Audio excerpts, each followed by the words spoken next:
کہ اللہ اچانک حکم لائے قبلے کو بدلنے کا. سنو بہت توجہ سے، بہت اہم باتیں ہیں. حکم لائے قبلہ بدلنے کا، دیکھنا چاہتے ہیں کہ کون نبی کے ساتھ ساتھ پلٹ جاتا ہے بیت المقدس سے بیت اللہ کی طرف، اور کوئی نہیں کہا نہیں جی وہ پہلا قبلہ ہی صحیح تھا، بس اس کو بدلنے کی ضرورت نہیں تھی. آزمانے کے لیے لائے حکم. ہم دیکھنا چاہتے ہیں کہ کون نبی کی اطاعت کرتا ہے اور کون پہلے قبلے پر باقی رہتا ہے.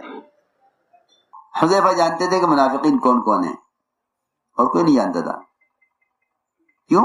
تاکہ کوئی کسی منافق کو منافق نہ کہے. دیکھو تو صحیح، یہ راز میں رکھا گیا، یہ راز میں رکھا گیا کہ یہ نہیں کہ ایک فہرست لگا دی جاتی منافقین کی، دیکھو بھائی یہ سب منافق ہیں. ہاں، راز میں رکھا گیا. اے بھائی یہ نہیں،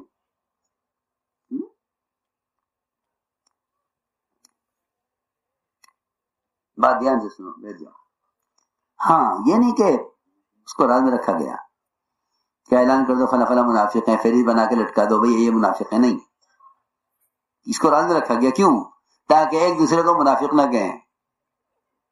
اس زمانے میں یہ ایسا مزاج بن گیا کہ کوئی جس کو جو چاہے کہہ دے، کیونکہ ساتھیوں کی خوبیاں دیکھنے کے بجائے ان کی خرابیاں دیکھنے لگے.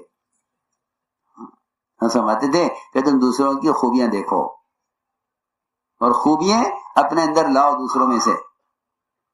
فلاں میں یہ خوبی ہے، فلاں میں یہ خوبی ہے. ایک آدمی کے اندر 100 خرابیاں ہیں مگر ایک خوبی ہے، تو ہم اس کی ایک خوبی کی وجہ سے محبت کریں، اس میں ایک خوبی ہے.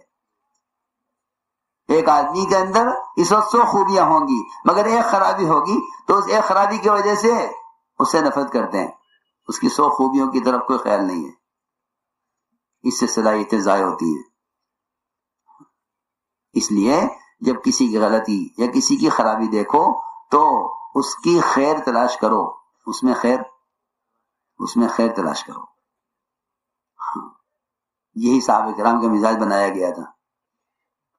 ایک جنازہ لایا گیا نماز کے لیے، وہ جنازہ اچھے آدمی کا نہیں تھا.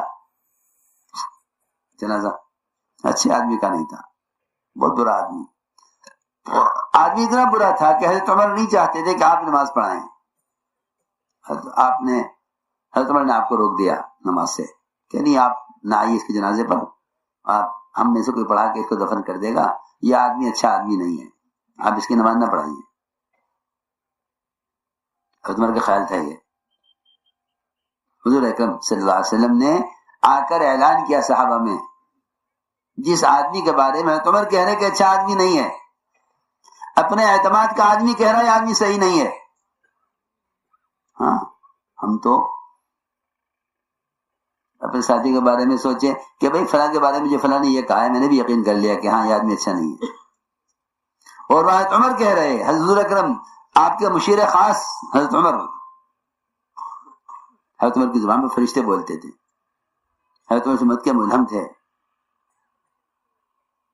حضرت عمر نے بہت سے احکام وہ نازل کرائے آسمان سے جو حضرت عمر کی چاہت کے مطابق نازل ہوئے.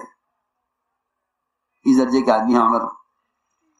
لیکن یہاں ایک آدمی کی نماز پڑھانے سے آپ کو روکنے میں آپ نے حضرت عمر کی بات کو قبول نہیں کیا. عمر کی بات کو قبول نہیں کیا. اعلان کیا صحابہ میں، بتاؤ تم میں سے اس مرنے والے کو کسی نے کوئی عمل کرتے ہوئے دیکھا ہے؟ ایک صحابی کھڑے ہوئے، عرض کیا کہ اس مرنے والے نے اللہ کے راستے میں ایک رات پہرا دیا ہے، بس اس کے علاوہ کچھ نہیں جانتے.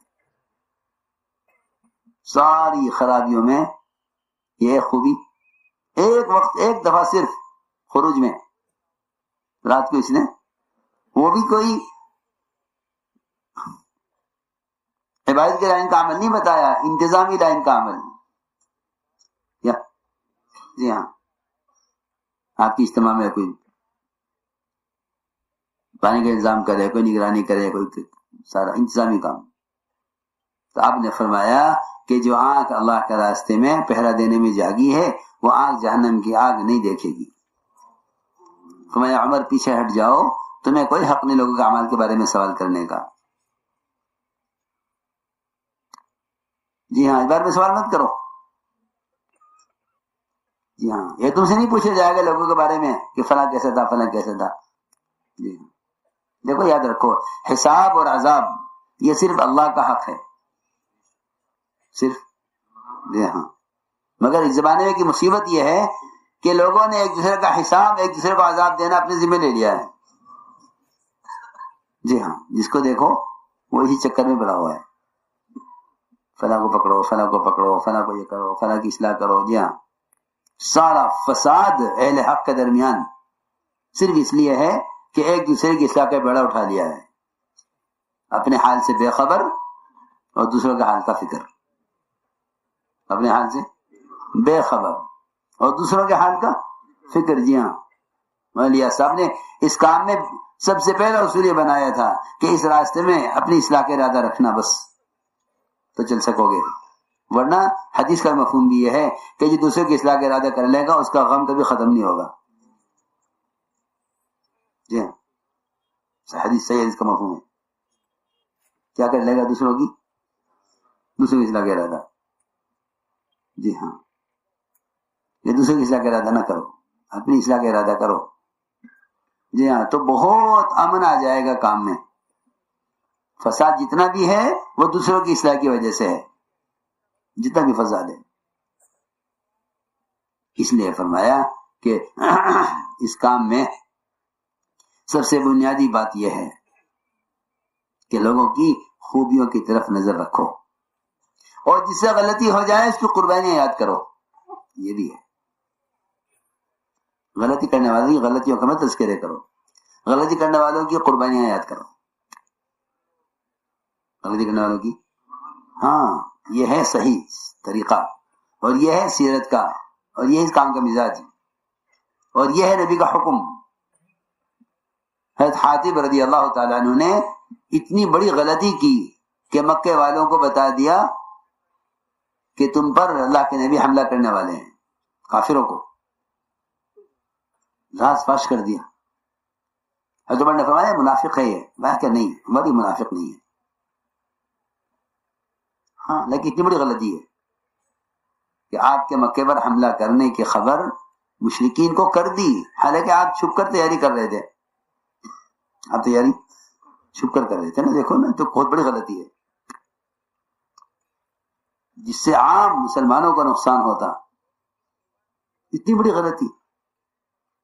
وہ ہاتھی بھی کیا ہے، انہوں نے کہا یہ سنا، اسلام کی نصرت تو حق ہے اور میں منافق ہوا نہیں.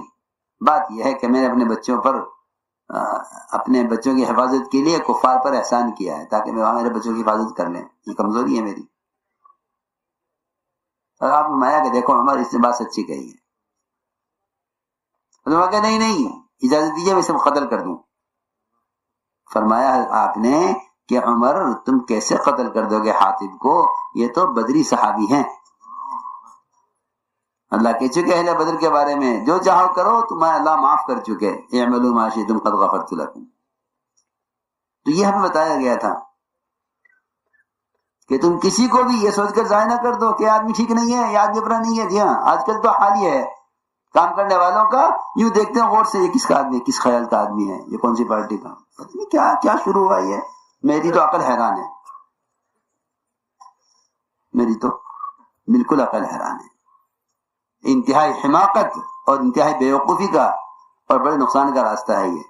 کسی ایک مسلمان کو دیکھنا کہ ہماری پارٹی کا یہ نہیں. ارے اسلامی پارٹی، اسلامی پارٹی نہیں تھی تو دعوت میں کہاں پارٹی آ گئی.